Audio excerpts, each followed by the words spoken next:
But with that said, though, it's time to get to our first big topic, and it goes back to the Game Awards. Besides the anti-vape commercials and very weird segues and a lot of just cringe at some points, there's another very big announcement, or multiple announcements, and that has to do with the Epic Games Store. Last week on the live show, we talked about, and this is like perfect serendipity, I was talking about Epic was planning on announcing the storefront. It's been rumors, but we don't know when it's going to happen. And I think literally 2 days after I said that, Epic began their big reveal. So if you've missed the announcement, for those of you watching this live recorded, here's a brief recap. The Epic Games Store has officially launched. I believe it's kind of in beta early access right now. It is free to download. Any games that you download, I don't know if you need the client running to play them or not. I've heard some say yes, some say no. The big point about the store, besides coming from Epic, is that they are promoting an 88% revenue share for anybody who puts a game on there, meaning as an independent developer, you get 88% of the proceeds instead of 70%. And this is, of course, Epic's way of challenging Steam after Steam's big reveal last week regarding offering cuts to people who sell 10 or 30 million copies, which obviously is a very big push to court the AAA market.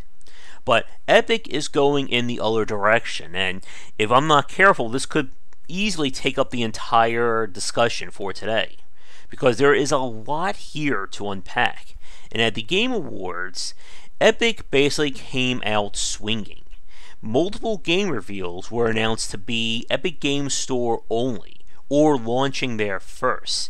Many people talked about the store, and basically there was very little discussion about Valve and Steam. And that, my friends, is a very interesting point, because this isn't the first time we've seen digital stores trying to compete with Steam.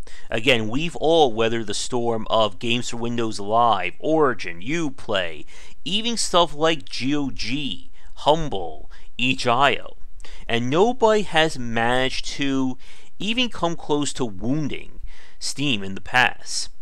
But Epic is trying to do a lot here, and it's raising a lot of big questions as to what this means. So, some other big announcements. We know that Hades, the next game from Supergiant Games, is going to be exclusive to the Epic Games Store.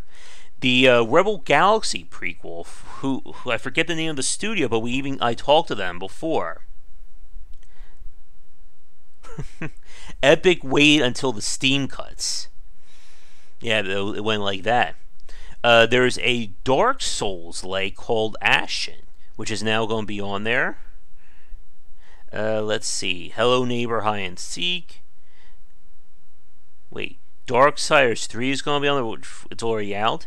And there will also be free games. Subnautica and Super Meat Boy are going to be available for anyone to download, as long as you have that. And again, this raises a lot of big questions about what the Epic Games Store means. Now, obviously, Epic is aiming high. And as we've said before, if anybody is going to take out Steam or even hurt them, they're going to need a serious amount of money and a serious amount of clout. Now, Epic is also, I believe, partially or fully owned by Tencent, that major Chinese company that has a lot of investments and stakes in the mobile and free-to-play market.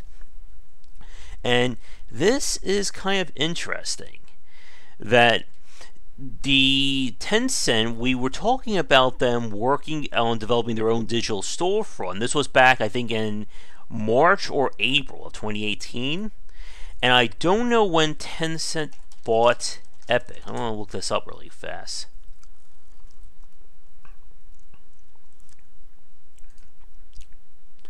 Okay, Tencent owns 40% in the company, and they bought that, looks like back in 2013. They spent $330 million. Okay. Oh, thank you, Blue, for that. So they were, I knew that they were talking about things, for a while now, because I've heard those rumors, but I didn't hear anything official. But Epic's very big way of announcing things did come this past week following the Steam cuts. So, again, it's one of those cases of who knew about what behind the scenes. And getting back to the point, there's several very big elements all surrounding this. So the first thing is that a lot of developers, when this announcement happened, were jumping for joy. And that is not the music to Valve's ears. And just about everyone who has been looking this up has been saying good things, especially about the 80% cut or the take and Epic being as open as possible. Now, with that said, the Epic Store is nowhere near the same amount of functionality and accessibility as Steam is. People have been saying that it's a little hard to navigate, it's not as laid out and stuff like that, but that hasn't stopped many developers for jumping on. Whenever I can look it up right now. Let's see. I can go on their store. Yeah, it's definitely not as consumer friendly as Steam's the store, or Steam's front page there. Of course, there's Fortnite. Fortnite is between Hello Neighbor and Darksiders 3 right now. Hi, Pine Groves. But with the Epic Store, a lot of people are just really going in. Exactly, Blue. That Steam Spy, the guy behind that, said that he was one of the people working on it behind the scenes for, I think, months or years now. And a lot... that is a good point, Mojo. We'll talk more about my concerns and such with the store in a few minutes. But back to the original point, a lot of people have been saying this is a great thing. And that is the first time, I think, in a long time that people are praising a competitor of Steam. Again, for people on the younger side watching this, up until about 4, maybe 5 years ago, Steam was the supreme indie darling, or just the supreme digital store as well. It was your golden ticket, and just getting your game on there without any marketing whatsoever was enough to get people overly excited about your game.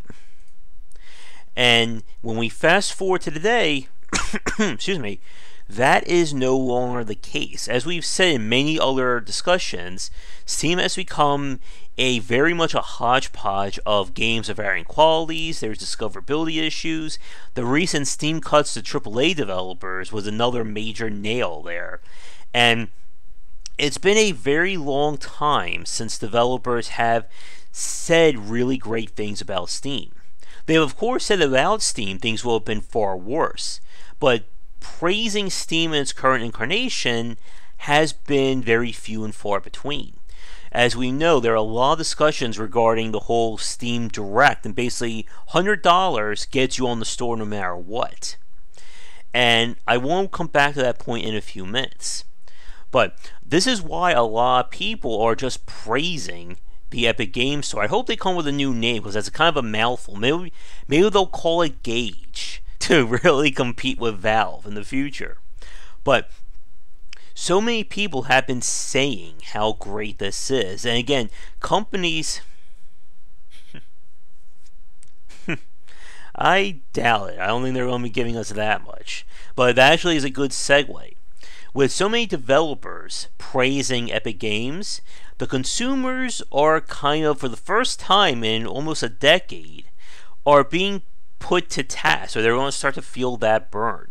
Like we said, with Supergiant, Rebel Galaxy, and a few others, with their games being Epic Games exclusive for a long time, or even permanently, it's got long-time PC fans once again put into that position of, where do I buy my game from? And there are a lot of discussions going on their respective forums. Let me see if I can pull this up really fast.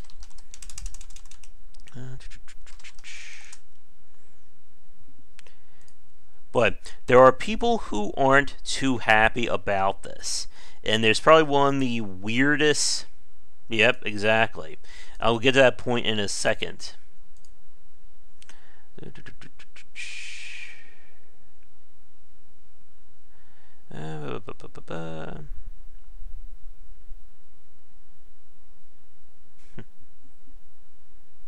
Yeah, so a lot of people are not too happy about this on the consumer side. One of my favorite ones that just gave me like a little bit of a head shake was when someone on the Rebel Galaxy forum said they're not doing this, for a loss. Oh, really? Interesting. They're like saying, "Oh, these developers, they don't support us. They're moving over to Epic Games Store because they want more money." And I just sat there going, "Duh." That's one of the big reasons why we're seeing this big push, is due to that increased cut, and again, being able to get away from Steam, because a lot of these games, as we've said, it's really hard to tell today just how much Steam is impacting game sales when it comes to the niche-driven games. Obviously, a major company or major games like, EA or Activision or Call of Duty and so on, those games are going to make bank on Steam. But it's really hard to say whether a game like Rebel Galaxy was going to do all that much better on Steam versus Epic Games. And how much does the weight of Steam's name really carry for an independent developer? And a lot of people are upset with developers jumping to the Epic Games Store. But at this point, I have to just say, who can blame them, considering how hard it is to get your game out there? But with that said, I have a feeling somebody will leave this comment below, or they're thinking it right now. The games that don't do well on Steam, the games who don't do any marketing, who don't do any PR, did they deserve to be a success in the first place? And I know that's a very cynical discussion to have.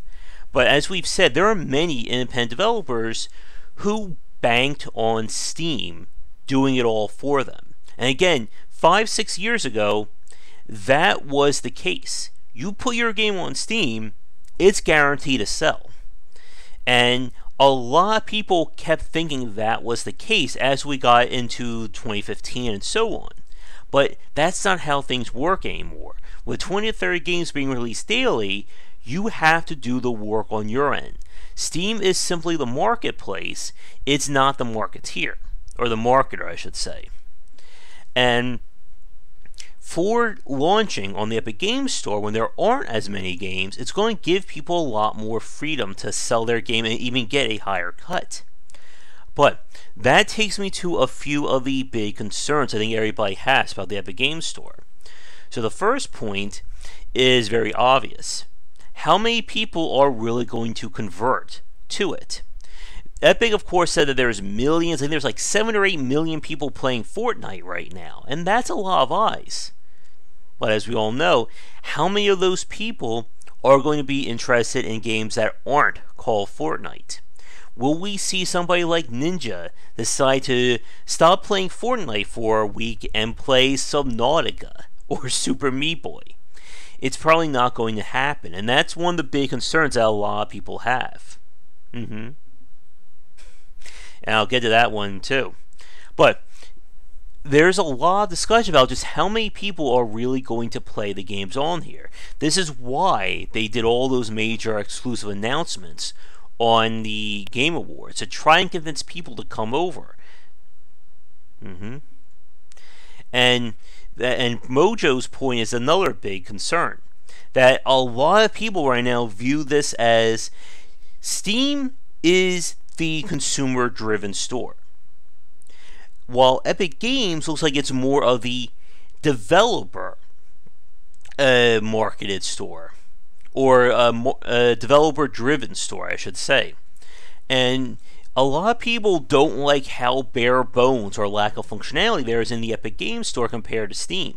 Again, you don't just play games on Steam. You have community groups, you have free voice chat, you have friends list, you have the workshop, you have mods, you can sell stuff, you get, of course, those lovely Steam trading cards we all love to collect and sell.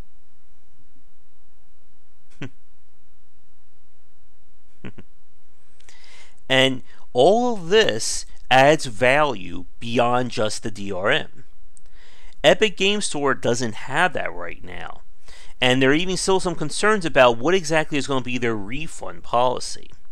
And again, a lot of people view this as developers siding with the company or with Epic rather than the consumers. And that is a very sticky topic, because it is easy to say that Steam looks for its consumers first, and developers maybe third or fourth or fifth down that line. Yep. Oh yeah, I remember that. And with the Epic Game Store right now, there's no real incentive for a consumer to install that and play a game other than getting those free titles or the locked exclusives. And again, you can, as Blue said, you can certainly make the case for the fact that they are banking on the Fortnite name to kind of carry those people, saying, hey, you like Fortnite, would you like to try Subnautica, or Hades, or Ashen? But it's going to, I think this is going to be a very hard sell unless we start to see more push for the consumers. Let me see, anything else about what people are saying?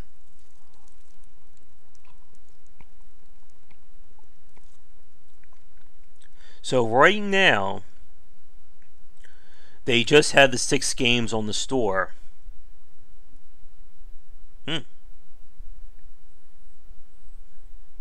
Just reading some of their reviews. Yeah.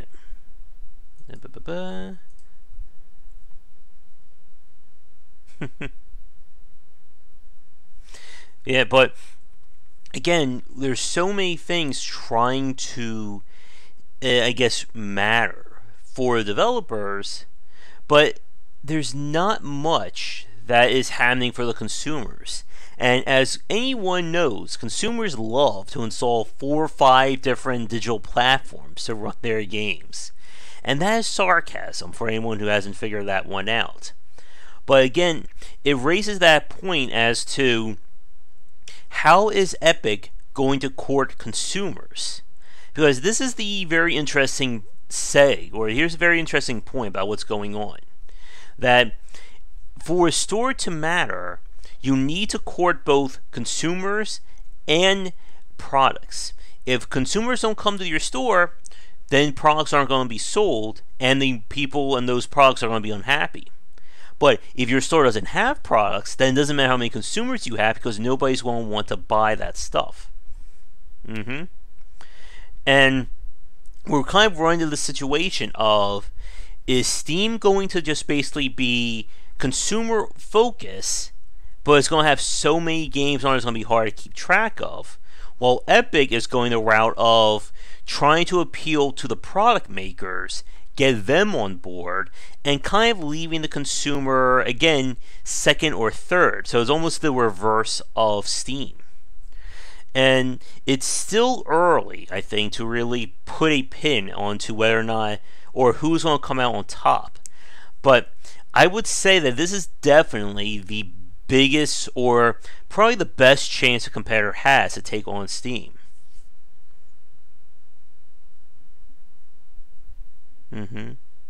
Yep. And Steam has its own issues. Again, with so many, Steam has issues of discoverability, and that's another very big point. We don't know how discoverability is going to work on the Epic Game Store. Right now, there's 6 games on there. What's going to happen when there's 600 games on there? When there's 30,000 games on there? When there's 725,000 games on Epic Game Store? Oh, yeah. We did play this little place. That was an interesting one. Well, they certainly can, Mojo, but as the marketers know those exclusives, of course, bring in big money. But while Rebel Galaxy and Hades are big things, hey Hugo. But while these games are big, it does raise that question though. Will Epic Games, who's going to be the big mama? Who's going to be that one major title that's going to be on that store that Steam is going to get? Like, are we going to see Anthem on Epic Games Store? That would be hilarious. If EA just decides to go with the strategy of the enemy of my enemy is my friend and just say Anthem will be on the Epic Games Store and not on Steam. Or if Activision Blizzard decides to do something like that just to spite Steam, because I could certainly picture a few of the major publishers saying, well, we don't want Epic to win, but we hate Steam more, so let's give them some support. But getting to Hugo's point there, and that's another thing why a lot of people are very excited about this, because you need to have competition in order to keep everybody going and growing. When there is no competition, it leads to that kind of malaise, and it just allows someone to basically control everything. As a good example of this, when it comes to the cable industry, the various companies have an unshaky alliance as to where they can and can't set up. For instance, here in New Jersey, Time Warner or Cox Cable will never show up as options for cable providers. We just have Verizon and Comcast.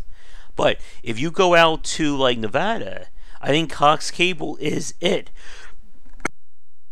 Well, I think just saying Comcast made my voice die there. But the cable companies have that very uneasy alliance to basically keep out of their respective areas. And because of that, it allows them to basically charge whatever the hell they want for their pricing. It's why so many people have switched to streaming and digital content like that as opposed to traditional cable, phone, and internet. And it does raise that question as to will we ever see that break out? Like, to give you an example, I went to add a channel that my family wanted to our cable package last night, but because it's not part of a major deal, they want to charge me $150 extra on my bill to change around just to get one new channel. And that even made me wince for a second when the guy said that. And of course, there is no way to get around it because we either have Comcast or we have Verizon. And those two are kind of, again, in that very uneasy alliance. But moving back from the cable companies, we'll probably move on to a second topic or to our weird game segment in the next few minutes. But this is definitely going to be some major news that we haven't heard the last from. Like I said, Epic is courting developers, not consumers right now. And it's going to be very interesting to see how they're going to convince people to switch. Because platform exclusives, I don't think are going to be enough right now. Now, they said it's going to not have any DRM. Ah, nice. And that is going to be, I think, a good point. But I'm trying to see here.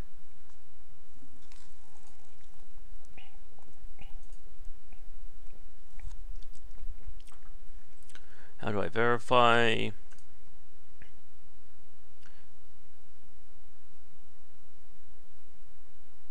Okay, so they did change things. It looks like after those discussions about the refund policy, they did update it. So their new refund policy is you have 14 days from purchase, and they will offer you a full refund on your game. So that's going to be interesting. I don't know if they're going to amend that anymore in the future. Let's see. The 80% is going to be their standard rate. They're planning on doing more over the next year.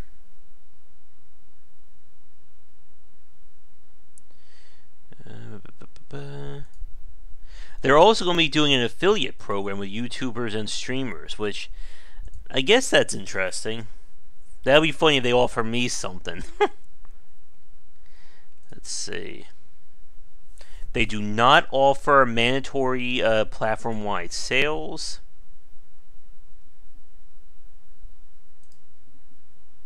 They do support regional pricing, which we already talked about earlier. And let's see. Oh, wait, actually, I should read this one.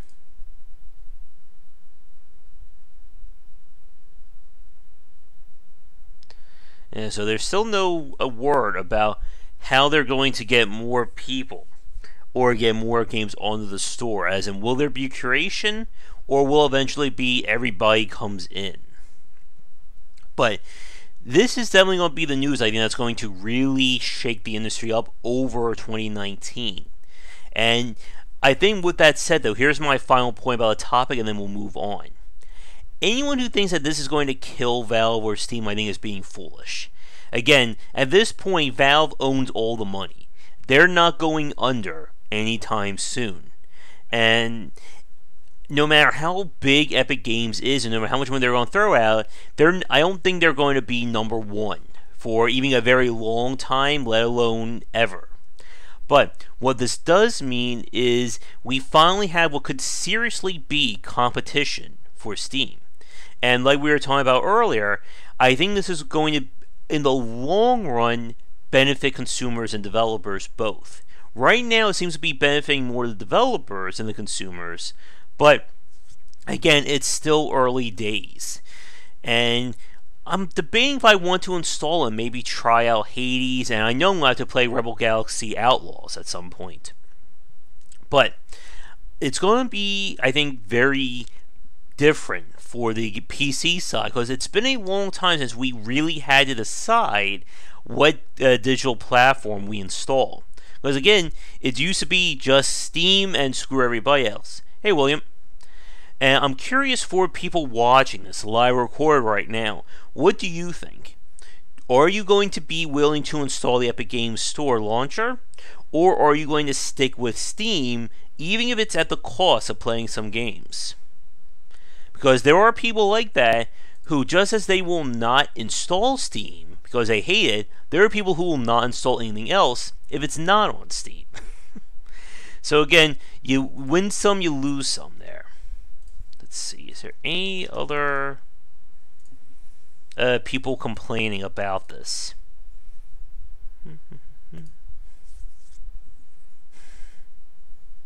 Let's see. Got people, I always love it when consumers curse at developers.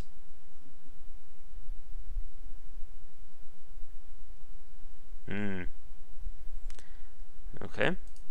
But I always love when consumers curse at developers saying, why don't you put your game on Steam, you so and so? That always seems to work, right?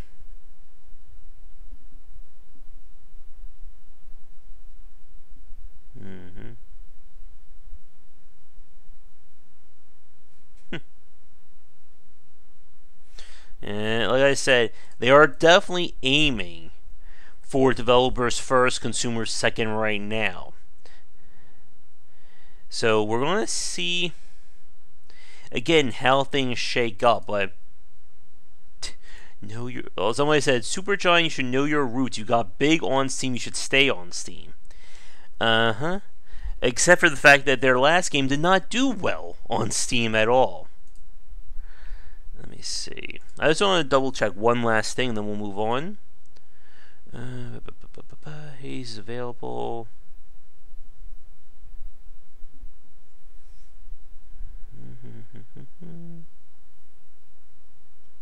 We never launch again. Focus on.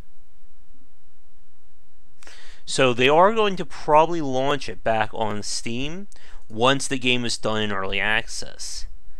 So that is going to be that's going to be weird, I think.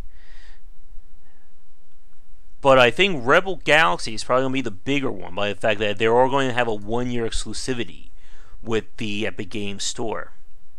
But again, it's still way too early to say yes or no. to Epic Games. So I think we'll move on from here and get to some weird games next.